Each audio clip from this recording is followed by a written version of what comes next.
Bonjour à chacun, bonjour à tous et bienvenue à votre émission Point 7. Cette semaine, plusieurs sujets se suggèrent à l'actualité, notamment la rencontre en début de semaine du président Patrice Talon avec les membres du comité de pilotage.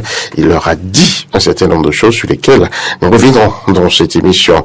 Nous avons également à nous punir les 35 ans de la conférence nationale, bien sûr, du 19 au 28 février 1990, le Bénin a inauguré une nouvelle ère, notamment entretenue par des assises, voilà, pour se parler de cœur à cœur, et cela a abouti évidemment à la démocratie béninoise qui nous permet vraiment de nous revigorer, de vivre comme cela se doit depuis 1990. Aujourd'hui, 35 ans que dure l'expérience. Qu'est-ce qu'on peut retenir? Quels sont, et bien sûr, les défis à relever? Comment faire en sorte que la barque ne tangue plus? Nous allons en parler. Et pour finir, et bien sûr, Jack Bauer, c'est comme ça que je l'appelle, Louis-Philippe Néant, il était cette semaine devant le juge. Qu'est-ce qui s'est passé? Restez branchés, vous saurez tout. Et pour en parler, j'ai en studio Herman Aniaboussou, bonjour. Bonjour Peggy Ludovic Dagba, bonjour aux amis auditeurs de Diaspora FM et de toute la diaspora en général. Merci d'être avec nous, analyse politique, patron de Courrier TV. Oui, de Béné Courrier TV. Béné Courrier TV. Tout à fait, merci. Voilà, il faut pouvoir bien cerner la chose et pouvoir donc se l'approprier et pourquoi pas fréquenter cette chaîne-là pour comprendre un certain nombre de choses. En face de vous, j'ai Emmanuel Tambéré, bonjour. Bonjour Monsieur Peggy. Comment vous allez? Super bien, et vous? Mais ça fait un bail qu'on vous a pas retrouvé sur les zones de Diaspora FM. Qu'est-ce qui s'est passé entre temps? C'est la première depuis l'an dernier. Bon, on va dire. Donc, ça fait un an. Bon, on va dire un an depuis l'an dernier quand même. Donc, non, ça fait toujours plaisir d'être là et je salue tous les auditeurs et les internautes qui nous suivent sérieusement sur les réseaux sociaux. Nous les saluons et très content de les retrouver. Super. Et votre vis-à-vis, Inch'Allah Djigua n'est pas là aujourd'hui. J'espère que vous ne serez pas dépaysé.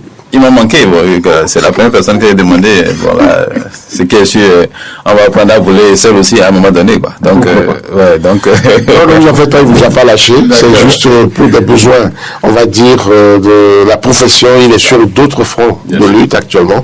Et nous en profitons pour lui faire un gros coucou. Alors, Emmanuel Aniaboussou, le premier sujet à recueillir un peu nos analyses aujourd'hui, c'est bel et bien cette rencontre entre le chef de l'État et les membres du comité de pilotage pour l'audit du fichier électoral. Comment avez-vous vraiment accueilli déjà le désir du chef de l'État? Parce qu'il a dit au cours de l'entretien, c'est lui qui a manifesté le désir de les recevoir et qui les a reçus. Au fond, j'ai pas été surpris par cette démarche de Patrice Talon, même si sa classe politique tend à avoir une démarche contraire. Le chef de l'État a droit dans ses bottes. Patrice Talon, en fin de mandat, il a d'ailleurs dit au cours de on va revenir sur ses propos, au cours de cet entretien-là. Patrice Talon montre la bonne voie. Il montre qu'en réalité, il est pris de paix. Il montre qu'en réalité, rien ne doit entacher les élections générales. Parce que, n'oubliez pas, le Bénin a toujours fait des élections législatives, après présidentielles, après communales et tout.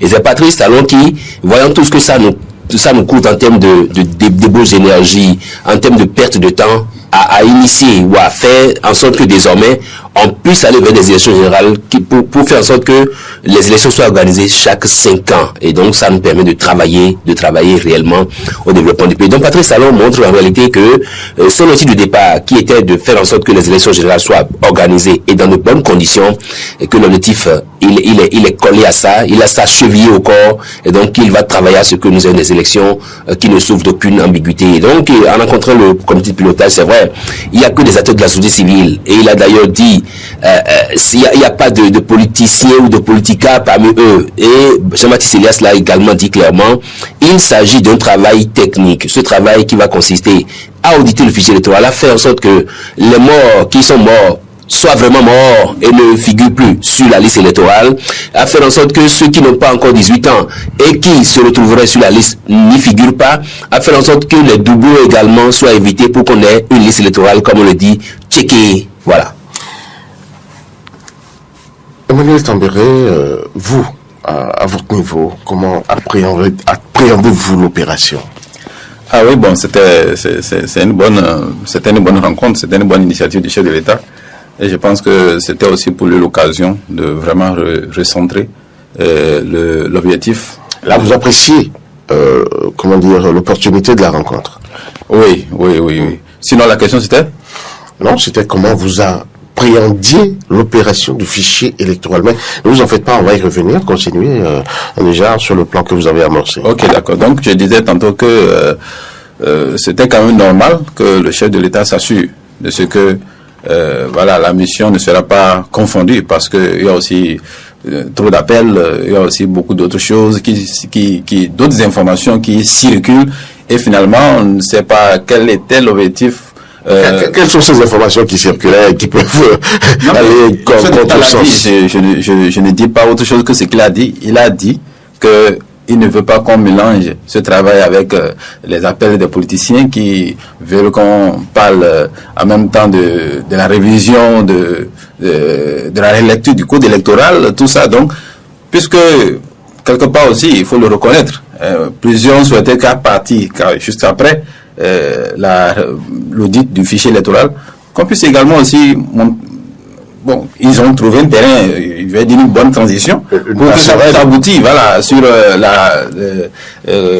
la relecture du code électoral, ce que le chef de l'État ne voulait pas du tout. Ça, il a signifié. Oui, mais à ce niveau, il faut quand même pas mélanger, puisque l'audit du fichier électoral, c'est une opération bien distincte de la relecture du code électoral. C'est deux chantiers différents, et on sait le refus catégorique que le chef de l'État a opposé au second. Pourquoi les gens ont trouvé malin de faire ce lien-là? C'est ça que j'arrive pas à comprendre. Ah ouais. Ce qu'il faut voir, c'est que chacun travaille à atteindre son objectif. Si les autres souhaitaient qu'à partir de l'audit, qu'on puisse peut-être voir que en réalité c'était à cause des doublons qu'on peut penser que un parti peut gagner pour que d'autres personnes puissent avoir 20%. Et vous voyez, si aujourd'hui on se rend compte que dans une commune, la population n'est pas assez importante pour qu'on puisse parler de 20% d'existence pour que ce parti-là soit encore reconnu. Vous voyez que quand même quelque part ils ont raison de faire le lien. Donc on ne va pas dire que ceux qui souhaitaient qu'à partir de l'audit du fichier électoral, qu'on puisse en rendre compte que, attention, ce n'est pas aussi important que ça, qu'on puisse aller jusqu'à 10%, 10%, même qu'on puisse même peut-être revenir. Donc, il y a quand même une logique aussi. Ah, d'accord. Oui, donc, je ne suis pas l'avocat de quelqu'un, mais vous êtes vertueux à démontrer vraiment cette logique-là. Bon, moi je vous le concède, mais bon, ici, la matière, c'est quand même le fichier électoral. On pourra faire les déductions, les constats, tout ce qui va en découler, et voir quelle position adopter par la suite. Oui, exactement. Mais pour le moment, comme vous l'avez dit, restons sur le vœu du chef de l'État, restons sur la mission technique que le comité, la mission qu'on a confiée au comité, qui est purement technique, et donc qui va vraiment permettre à chacun d'être sûr du fichier, l'extraction. On a beaucoup de logiciels qui seront vraiment étudiés pour voir s'il n'y a pas de faille, s'il n'y a pas. Donc, je pense que c'est quand même une promesse du chef de l'État qu'il est en train de tenir. Et même si à un moment donné certains nous ont fait croire que non, c'était pas important, mais il y tenait et il a tenu parole. Ça, nous sommes reconnaissants envers le chef de l'État pour ça. Et les invités, causer avec eux, c'est un chef de famille qui a un travail se fait dans sa famille, donc c'est normal qu'il rassure aux uns aux autres que voilà, le travail, c'est la mission, c'est ça, et il est en même temps aussi il est devant la population. On dit voilà ce que je leur ai dit de faire. Je ne les mettrai aucune pression pour telle chose. Je ne veux pas aussi que quelqu'un d'autre vienne les mettre d'autres pressions. Donc, je pense que c'était une bonne rencontre pour vraiment lancer le travail dans la sérénité et permettre à ce que chacun s'assure que ce travail est purement technique et va aboutir quand même à un résultat que nous espérons beaucoup plus intéressant. Voilà, ouais. D'accord. Alors, Emmanuel Aboussou, je crois que cette rencontre a permis au chef de l'État quand même d'y aller de cœur avec les membres de ce comité de pilotage. Il leur a dit ce qu'il avait sur le cœur et ce qu'il entendait et comment comprendre son adhésion à cette proposition des partis de l'opposition. Je pense que Patrice Talon a saisi cette occasion avec le comité de pilotage pour d'abord rassurer la population et l'opinion internationale, comme quoi tous ceux qui aujourd'hui pensent que j'ai des intentions de m'éterniser au pouvoir, ils n'ont qu'à savoir engainer, ils n'ont qu'à savoir tenir leur langue, parce que je ne suis pas partisan, je ne suis pas adepte de cette pratique-là. Il a été clair. Comment peut-on se rassurer juste par rapport à ce travail d'audit de fichier? Comment, je ne vois pas le lien qui montre que parce qu'il a accepté l'audit, il s'en va. Non, il s'agit de propos qu'il a tenus. Oui.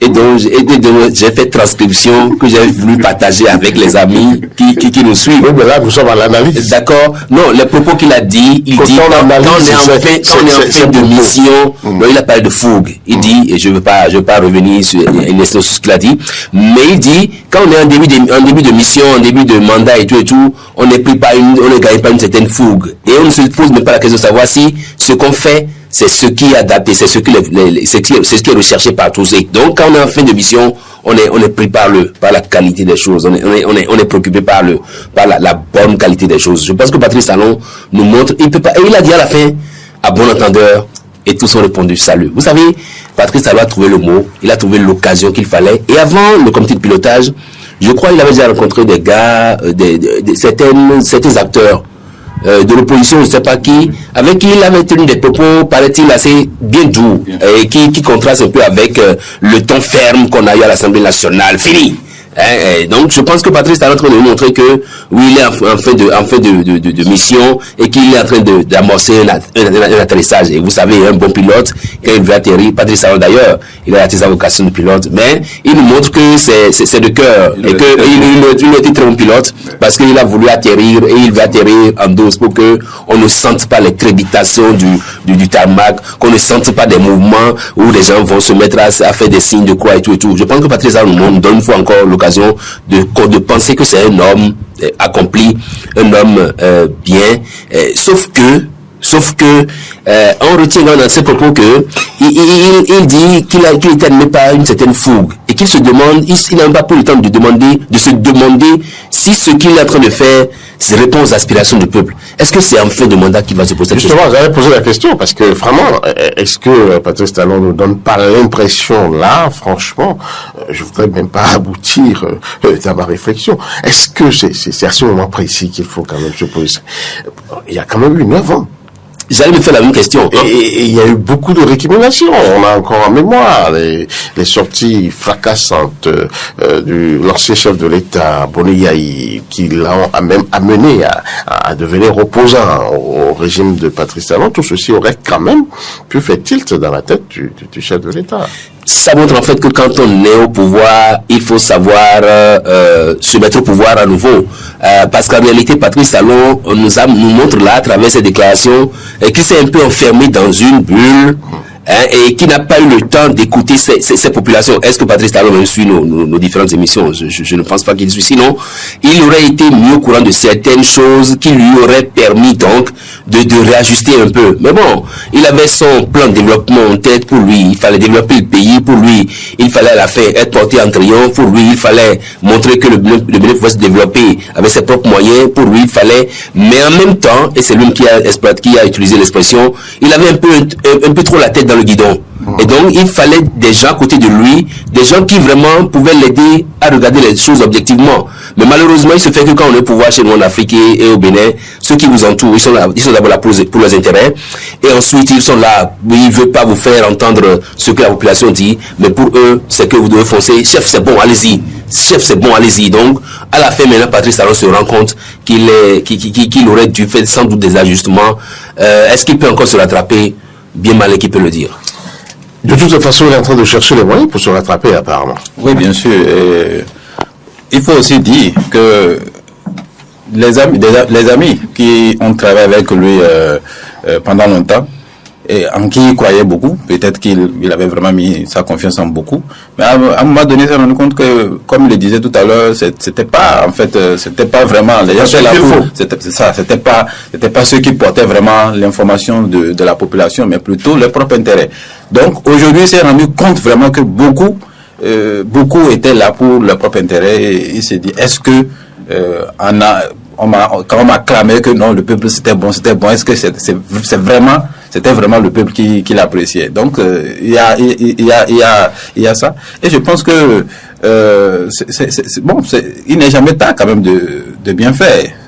Il serait plutôt grave de persévérer dans ce qui semble ne pas être assez adapté. Donc, et aujourd'hui, si le ton change, si le ton baisse, si les discussions, mais vraiment, quand vous regardez la discussion, tout était calme, et on sent que bon, maintenant on a quand même, nous on a plus peur même d'aller à la présidence, alors, parce que on se dit bon, finalement, vous aviez peur?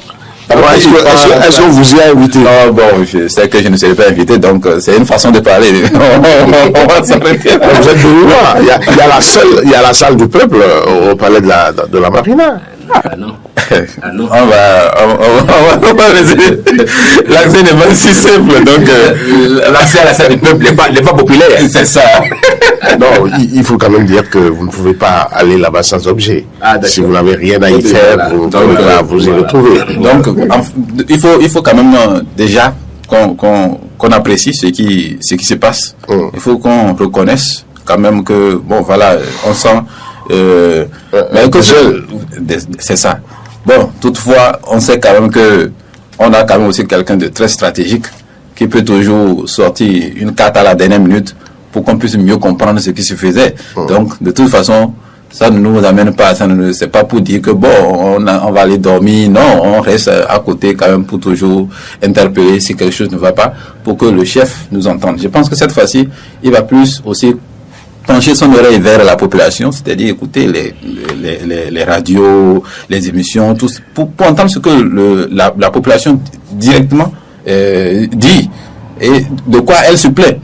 Et aussi, on veut aussi sentir ce dégèlement aussi dans ce côté, vers ce côté-là, que le social, que quand on rencontre un frère, que on ne peut pas entendre les premiers mots, c'est vraiment ça ne va pas, ça. Non, ça c'est quand même assez tout. On veut sentir.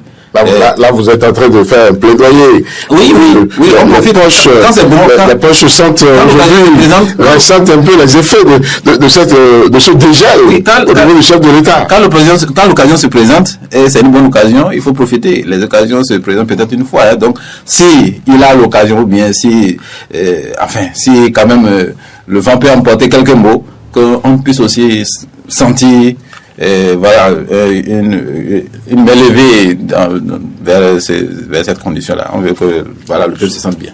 Oui, je pense quand même que Patrice Talon aujourd'hui a l'occasion de faire un petit bilan, ce qu'on peut appeler une introspection, pour voir si tous les pans de la société ont été impactés par ses actions, pour voir si toutes les couches sociales ont senti sa gouvernance. Patrice Talon a touché à tout, sauf à la presse béninoise.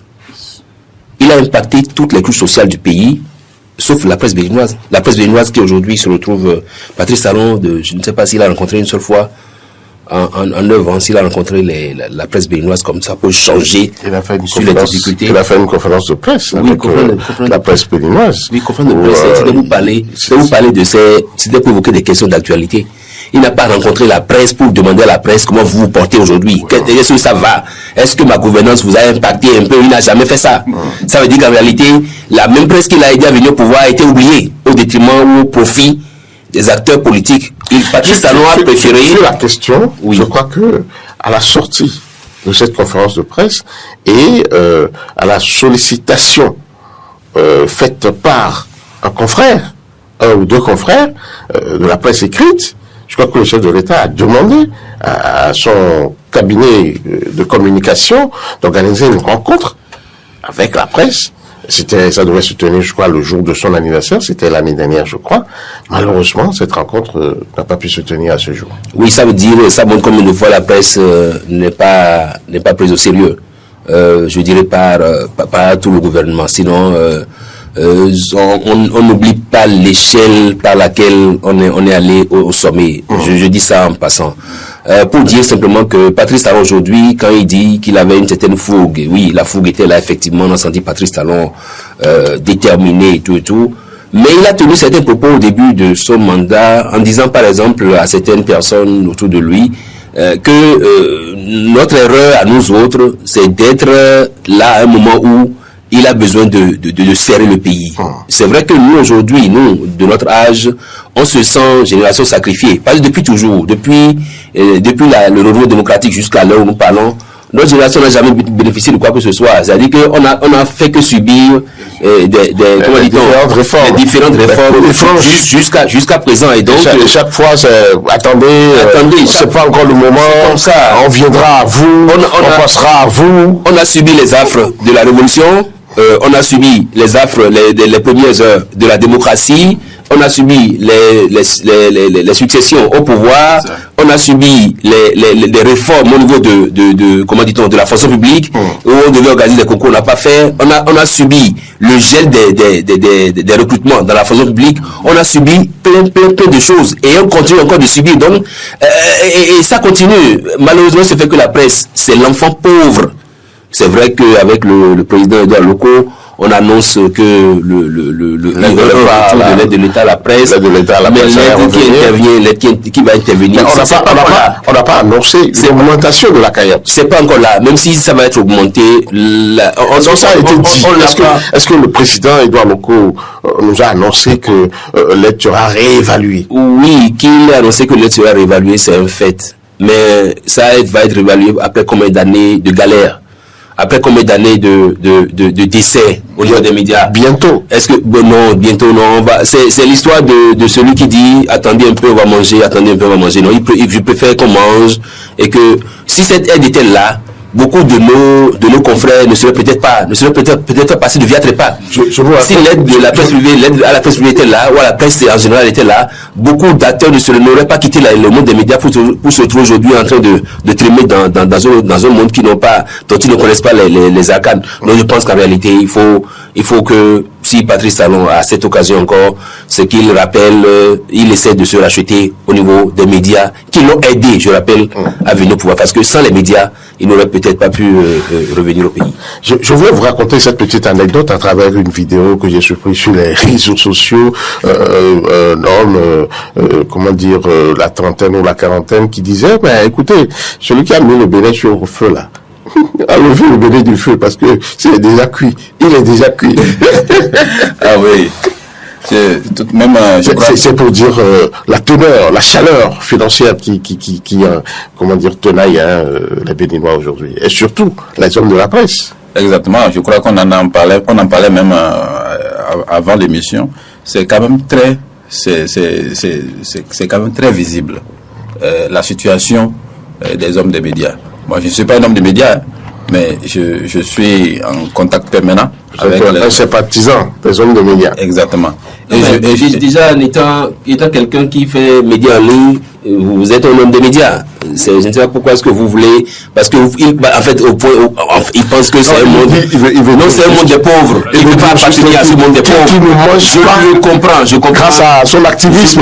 Je comprends qu'il fuit ce monde-là parce que c'est un monde de pauvres types comme nous. Écoutons-le. Non, mais c'était pour dire également que c'est là aussi, il y a un problème de la transition du pouvoir.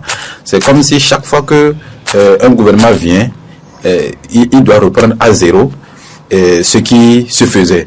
Il faut qu'on arrive à une maturité où que même si c'est un opposant qui a gagné le pouvoir, qui prend le pouvoir, que les acquis soient préservés. Qu'on ne soit pas tout le temps dans un éternel recommencement. Si un autre vient aujourd'hui et il se dit que lui, la presse ne l'a pas aidé, et bon, il s'attaque encore d'autres choses. Comment ça va se passer? Parce qu'aujourd'hui, quand même, il faut reconnaître que tout est assez contrôlé, tout est bien contrôlé et tout, voilà. Donc ça ne permet même plus de faire peut-être la promotion de quelqu'un, hein, de parler de quelqu'un, de défendre certaines personnes, comme la presse l'avait fait quand même pour le chef de l'État quand il n'était pas encore au pays. Donc pour, voilà, réveiller l'attention de la population pour que, voilà, on puisse se Vous voulez dire que la presse dort un peu?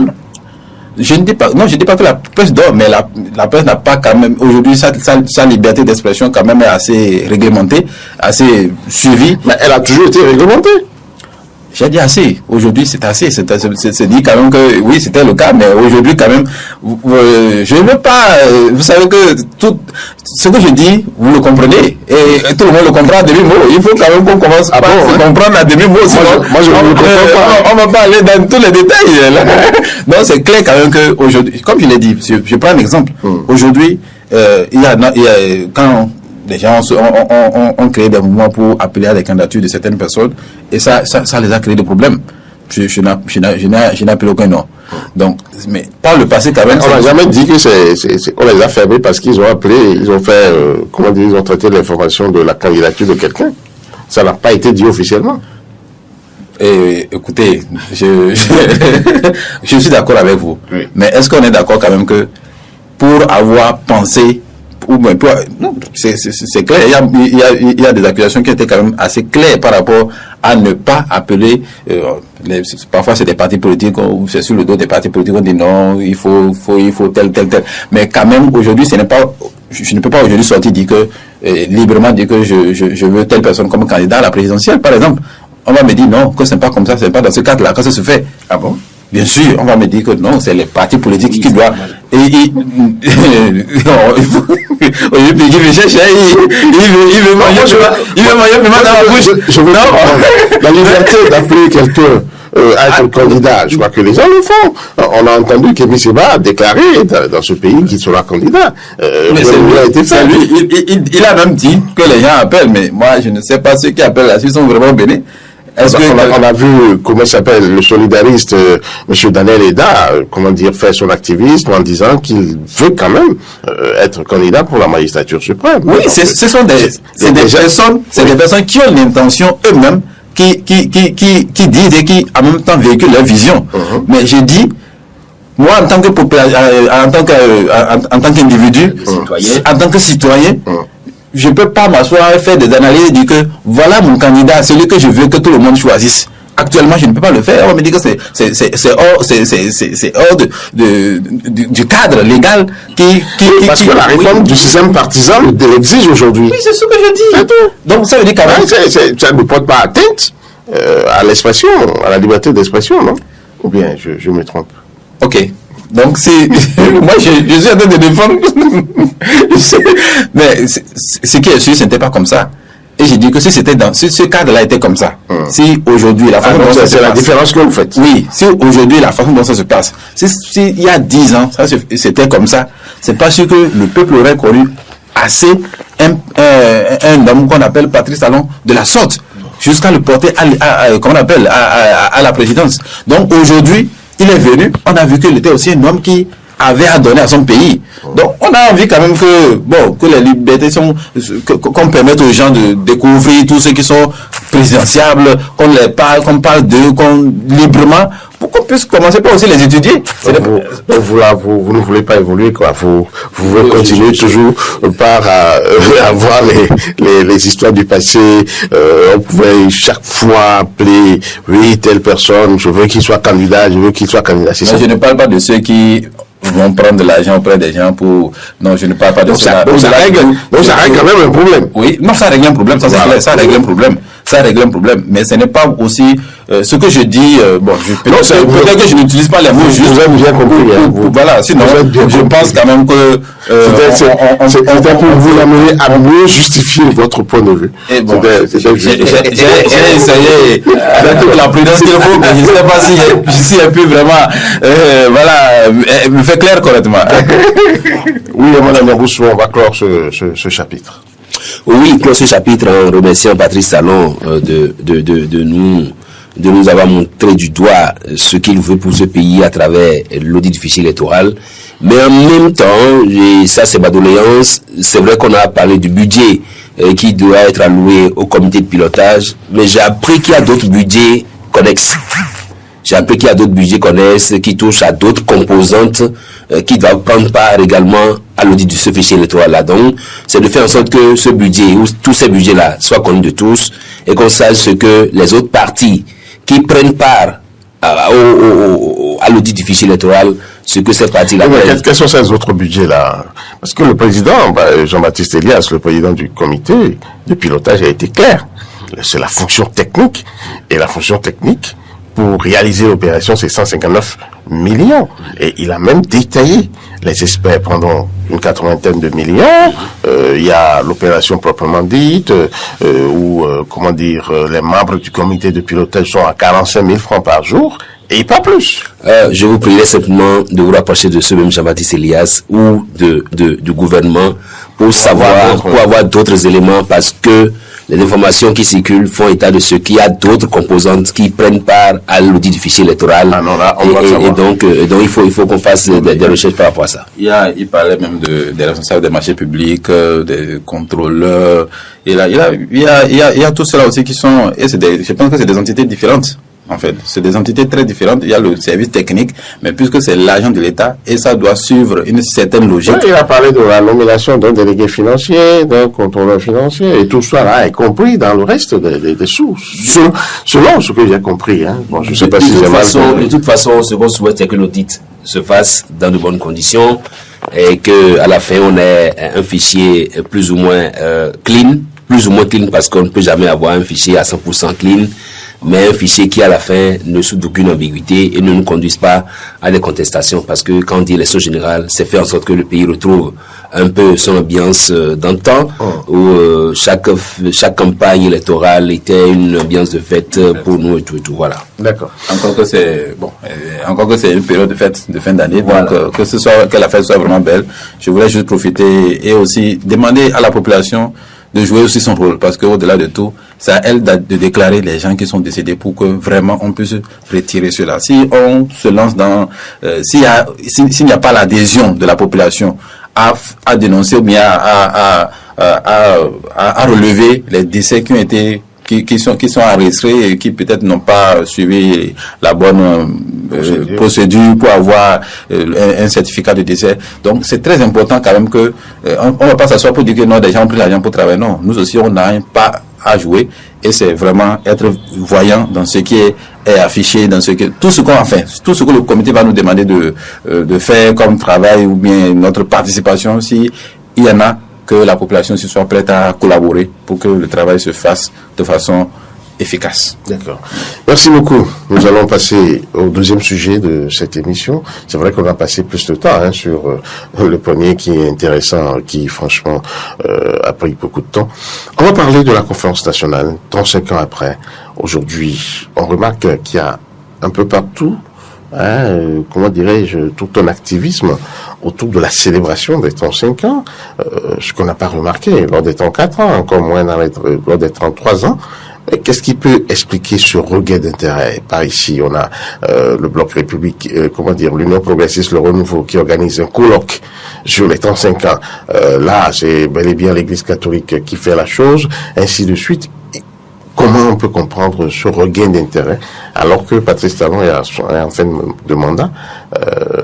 Ce contraste, comment l'expliquez-vous? Vous avez déjà fait le lien entre la fin de mandat de Patrice Talon et le regain d'activisme pour la célébration ou la commémoration. C'est des questions que je me pose. Des 35 ans de la conférence nationale. Et beaucoup de Béninois se posent la même question. Alors qu'il y a 2 ans, il y a 3 ans, il y a 4 ans, plus personne n'a pas noté cet engouement, si ce n'est quelques rencontres éparses avec le maître Robert Dossou et ses amis qui se remémorent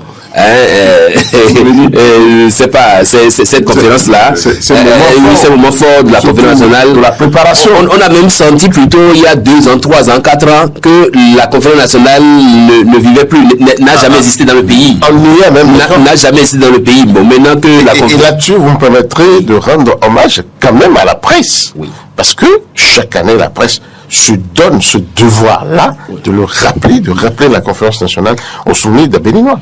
Parce que justement en 89, 90, nous qui étions en train de franchir les portes de l'école primaire pour le collège, on a subi. On sait ce que c'est que la conférence nationale. Moi, je sais ce que c'est que la conférence nationale. On ne m'a pas raconté ça. Je l'ai vécu de ma maison. Nos parents, dans la période... Comment l'aviez-vous vécu? Vous aviez un petit poste à vous qui vous permettait de suivre les débats en direct sur la radio nationale? Dans les rues du quartier à Gotikon, avec précision, la rue du Papa Menuisier à Gotikon, il n'y a pas ce vieux qui n'avait pas un poste transitoire à côté de lui pour suivre la conférence, parce que tous s'attendaient à ce que ça capote.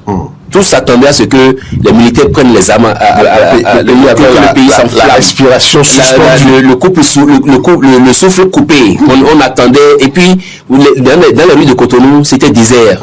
Parce que il fallait pas sortir, il se peut que, donc, parce que on sortait des Ija, avec les mouvements étudiantins et tout, pour les grèves et tout, et donc, ce qui fait que on interdisait pratiquement, aucun enfant ne sortait de la maison sans l'accompagnement d'un oncle futé. Faut pas être un oncle, faut être un oncle, un grand frère, qui sait courir, qui sait se cacher aussi.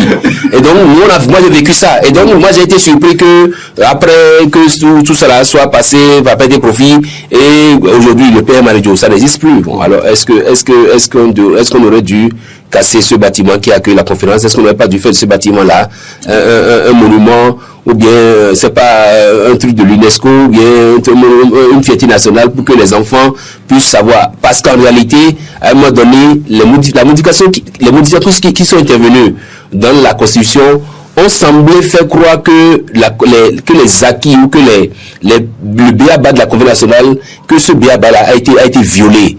Et c'est ça qui fait que il y a 2 ans, 3 ans, 4 ans, on ne parlait plus de cette Conférence nationale. Les gens passaient les lignes, c'était dans l'oubli total. Bon, maintenant que Patrice est en train de partir, que les gens savent qu'ils ont, ils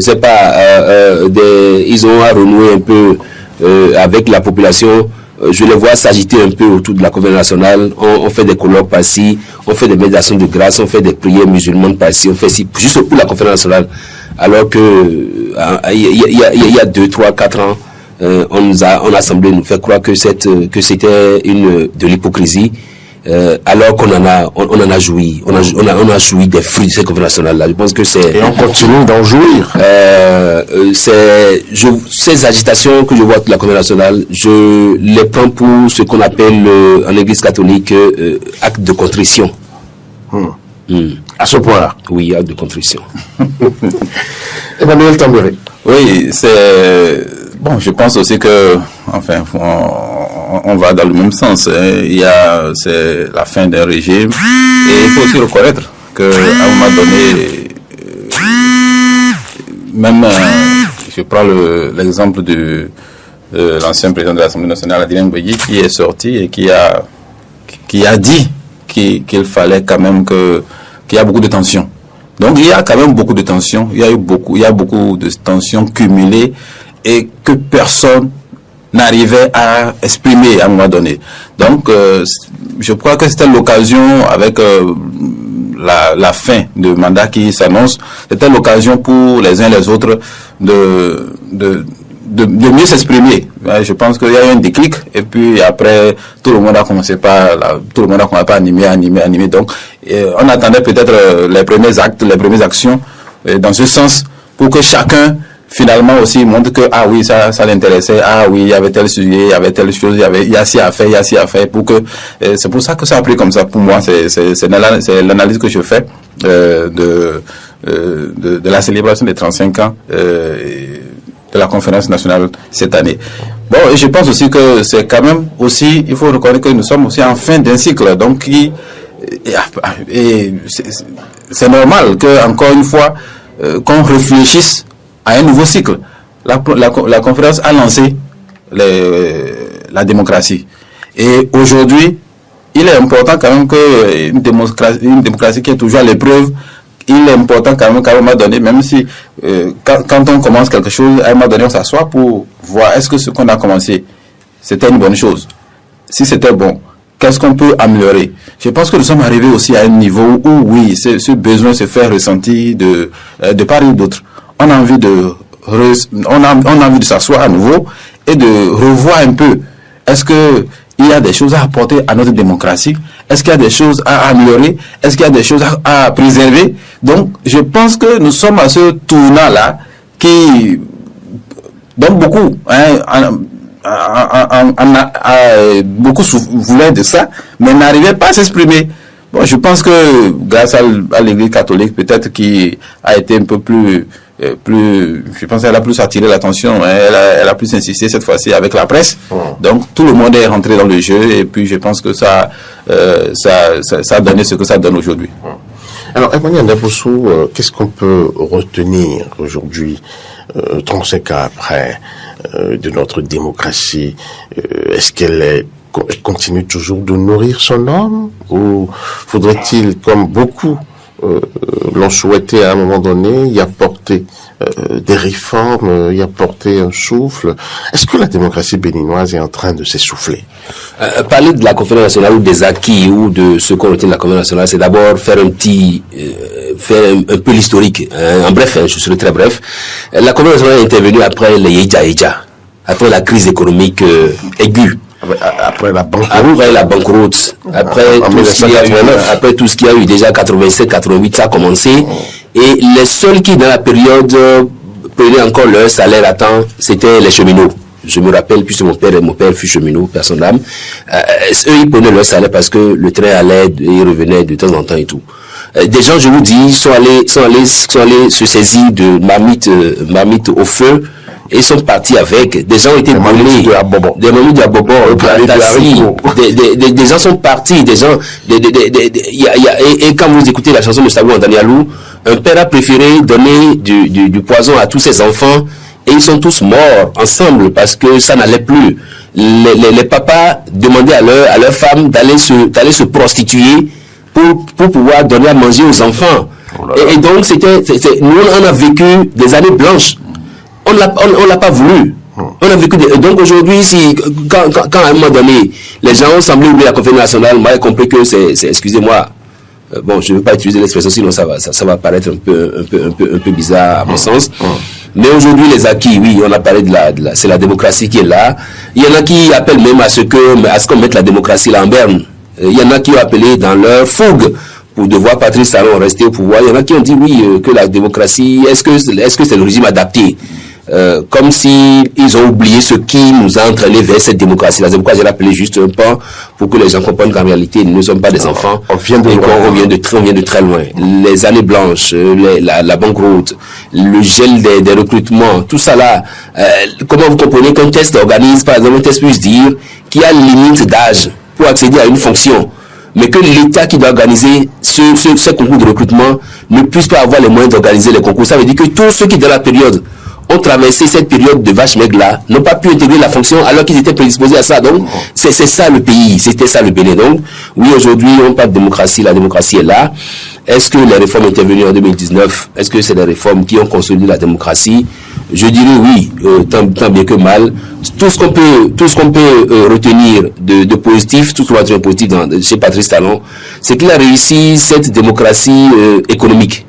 Il a réussi à faire en sorte que pendant que les gars de la conférence, pendant qu'ils enfermaient le développement politique dans des procédures à n'en point finir, on lance marché aujourd'hui, dans 2 ans, c'est pas encore achevé, dans 3 ans, on dit que le marché est fructueux, on lance un 4e et tout. Patrice Talon, quand il est venu, il a dit non, tout ce qui a comme procédure autour des marchés, je mets tout ça là sous le boisseau et je fais en sorte que désormais il y ait un partenariat public-privé qui permette d'accélérer les choses. C'est ça qui a permis de voir les résultats que nous avons eu là. Sinon, si on devait passer les marchés là, si on devait passer le marché de construction, mettons, de la route c'est pas, de la route qui longe, ou bien qui passe de Cotonou à Parakou, peut-être que jusqu'à présent, on n'aurait pas finalisé ce marché. Donc, Patrice Talon a réussi quand même à lever ce goulot d'étranglement. Et je pense que si il est en train de partir, si ceux qui viennent après lui peuvent rester dans la même logique, c'est là que je rejoins ce que Emmanuel a dit. Il faut que ceux qui viennent après Patrice Talon, qu'on puisse désormais savoir que le décollage économique du pays est amorcé. Et il faut qu'on y aille comme ça. Faut pas que faut pas que quelqu'un vienne dire après non, il faut qu'on retourne aux anciennes procédures où c'est désormais, il y a une équipe qui est mise en place, on lance appel d'offres. Quelle parade trouver? Est-ce que vous avez réfléchi à la question? Comment faire en sorte que ce ne soit pas l'éternel recommencement? Patrice Talon a conduit le pays à un niveau donné. Comment faire en sorte que son successeur ne puisse pas nous ramener en arrière et soit tenu de continuer ce qu'il a fait? Donc Patrice Talon a déjà comme effort, il a fait en sorte que celui qui vient après lui soit dans la même dynamique que lui. Mais c'est pas lui, c'est les Béninois qui oui, bon, quoi qu'on dise, les Béninois choisissent, mais bon, c'est les Béninois qui choisissent, mais bon, quand on est décidé, on a qui on veut au pouvoir. Non, aujourd'hui, Patrice Talon, il a les coups de franche, il a tout ce qu'il faut pour que ce soit celui que lui il veut. Même si c'est quelqu'un de l'opposition, même si c'est quelqu'un de l'opposition, vous ne m'avez pas encore compris. J'ai compris votre question. Parce que le problème ici, c'est quoi? Mettons, quand vous mettez à la place de Patrice Talon demain, vous avez des ambitions. Je souhaite vivement. Étant fils de Ouida d'ailleurs. Voilà. Même si Ouida a été oublié dans tout ce que Patrice Talon a fait. Mais Ouida a dirigé le Bénin. Ouida a dirigé le Bénin, mais quand vous prenez les ambassadeurs nommés récemment là, vous avez vu un fils de Ouida parmi les ambassadeurs. J'allais dire, monsieur Emmanuel Boussou, en fait, celui qui va venir, il a des ambitions. Pas suffisant. Il a des ambitions. Oui. Il a, des envies. Il a envie de réaliser des choses qui peuvent rencontrer ou se heurter à des réformes que le président Patrice Talon a eu peut-être déjà à faire. Mais quel est le mécanisme qu'on va trouver pour que, quand bien même il aurait envie de passer outre, de revenir en arrière, qu'il ne puisse pas? Je pense que c'est déjà bien cette réforme des partisans qui permet désormais que ce ne soit plus, et c'est là je prends le compte de mon ami, que ce ne soit plus un tampillon, c'est pas un individu lambda qui vient prendre le pouvoir. Non, désormais, pour être candidat à l'élection présidentielle au Bénin, il faut être un candidat proposé par un parti politique et obtenir le nombre de parrainages qu'il faut. Donc je pense que c'est déjà une forme de garantie qu'on met dedans pour que celui qui prend le pouvoir sache que, attention, j'ai des comptes à régler avec ceux qui m'ont donné parrainage, j'ai des comptes à régler avec les militants de cette formation politique-là, j'ai des comptes à régler de sorte que, oui, après, il ne puisse plus agir avec son bon vouloir. Quand vous le dites, c'est qu'il a dû prendre des engagements. Des engagements, voilà, avant d'obtenir ces parrainages-là. Donc, oui, tout ce que moi je dénonce dans cette affaire, c'est le fait qu'aujourd'hui on assiste à une sorte de politisation de l'administration où, quand vous êtes un cadre bontain, un cadre bardé de diplôme et tout, quand vous avez, et que vous n'appartenez pas à un parti politique là, on ne peut pas vous nommer. Je pense qu'après, on pourra voir comment encore. Parce que il y a quelques années, on a dénoncé la politisation de l'administration. Il ne faut pas qu'on aille encore dans ces travers-là. Encore 3 minutes pour finir sur ce sujet. Oui, moi je voulais même, c'est pour ça que je pense que aujourd'hui l'appel aux assises nationales pourrait être une solution. Aujourd'hui, Patrice Talon a mis le Bénin à un certain niveau. Il est très important que, au-delà de tout, qu'on s'asseye, que lui-même organise. Moi, je propose, c'est ma proposition personnelle, ce n'est pas comme si. Donc, je pense qu'au-delà de tout, il pouvait faire asseoir la classe politique et montrer comment est-ce que il s'est comporté, quelle était la vision, expliquer correctement la vision pour que celui qui vienne, même s'il aura sa touche personnelle à apporter, mais qu'il intègre la vision. Aujourd'hui, on ne peut même pas s'assurer que ceux qui sont autour de lui maîtrisent vraiment ce qu'il était venu faire, parce qu'on se rend compte que les bras droits d'hier sont devenus les ennemis. Donc, à un moment donné, on ne sait même plus qui est imprégné de la politique ou de la stratégie, de la vision, de tout ce qu'il avait à faire pour le pays. Donc, ce n'est pas pour dire que, c'est pourquoi moi je propose que il a dit avec le comité qu'il pense que tout va bien, le Bénin n'a pas besoin des assises nationales, mais c'est parce que le Bénin a changé de rythme, parce que le Bénin a pris un autre tournant qui je peux même dire, à virer à 90 degrés. C'est quand même important de faire asseoir tout le monde pour dire, bon, voilà, si on veut ensemble développer le pays, voilà ce que moi je proposais, voilà ce que j'étais en train de faire, voilà. Et je pense que tous pourraient s'intégrer. C'est pas pour dire que ça va être la vision éternelle, mais chacun pourra au moins savoir. Regardez, les États-Unis, les gens s'insultent, ils font tout, mais quand quelqu'un, il ne recommence pas. Il y a des réformes qu'on peut faire, mais les gens continuent. En France, c'est la même chose. Bien au contraire, aux États-Unis, même, quand Trump est venu, il dit que ce que Biden avait investi pour l'Ukraine là, que lui maintenant il est prêt pour récupérer ça en termes de bénéfices pour sa population. C'est ça, vous voyez, c'est pour dire on a investi, ils sont prêts à exploiter les minerais de l'Ukraine pour que ça puisse revenir, pour que ce qu'on a investi, et il dit qu'il est même prêt à gagner beaucoup plus, il veut gagner beaucoup plus que ce qu'on a investi. Vous voyez, donc c'est tout cet investissement. Il a mis en valeur l'investissement de son prédécesseur. Sinon, ici, on aurait dit que non, l'argent perdu, c'est fini. Et non, je pense que c'est pourquoi moi je pense qu'il est important quand même que le chef de l'État essaye d'expliquer à tout le monde qu'il y a quand même le moment favorable est là pour que chacun s'asseye, pour qu'on puisse intégrer cela. Et bon, comme vous l'avez dit, quand moi je proposais qu'on nous permette au moins de découvrir les gens, c'est ça. Il faut qu'on nous permette, il faut qu'on laisse aussi les gens de s'exprimer pour qu'on puisse savoir qui a une vision, qui a quelque chose à apporter. Voilà. Que ce ne soit pas la dernière minute qu'on nous propose quelqu'un qu'on suive bêtement sans savoir si. Là, je suis d'accord avec vous. Donc, c'était pour ça que je voulais quand même qu'il y ait une certaine liberté pour qu'on puisse.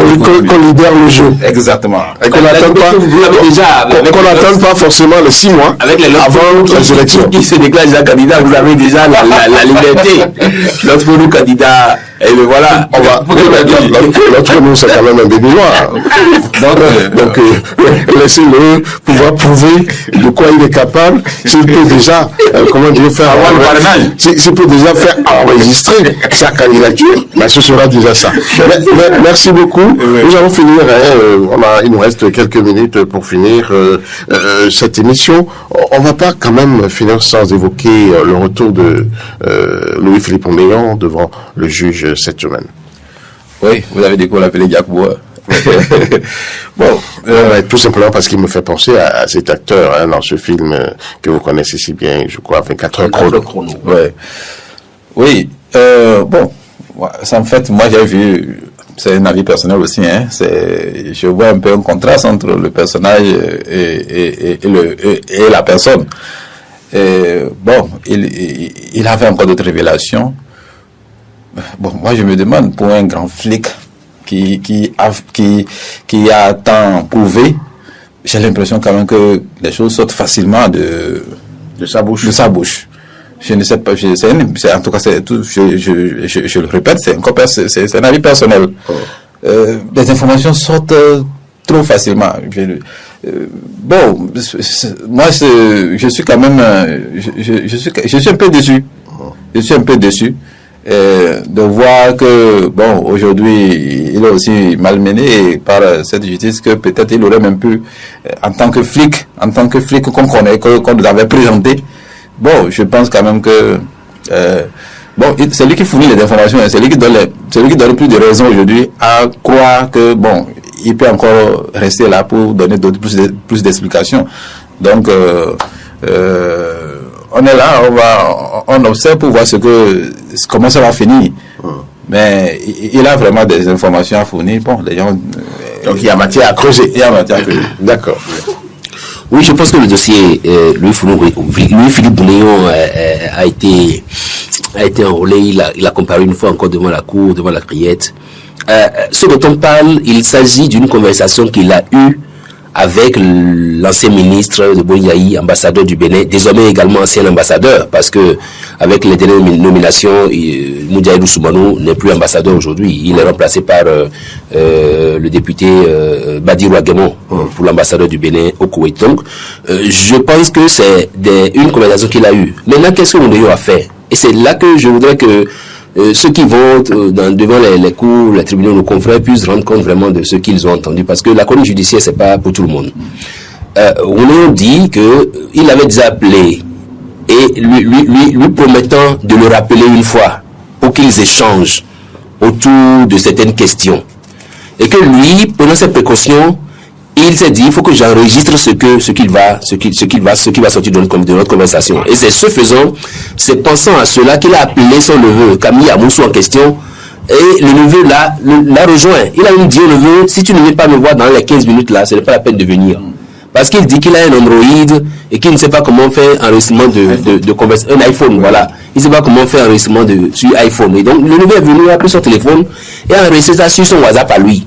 Donc, c'est devant le neveu qu'ils ont tenu la conversation. Et donc, c'est ce qui a été lu le jour-là, c'est une transcription de ce qui a été retrouvé dans sur le téléphone de Oundeyo, donc transféré par son neveu.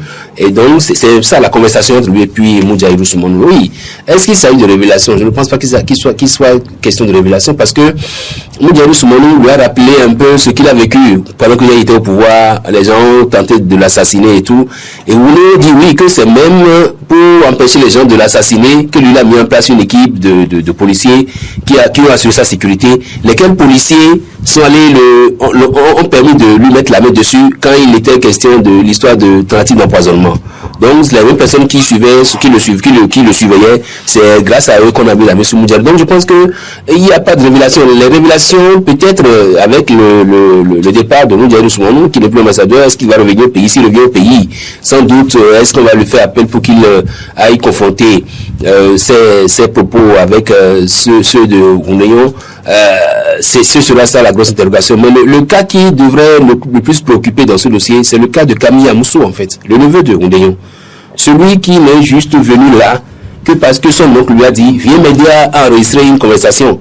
Et qui dit qu'il a abandonné ses enfants puisqu'il était, est-ce que la femme là est là ou pas, mais il dit que la femme n'était pas là au moment où Oundeyo l'appelait.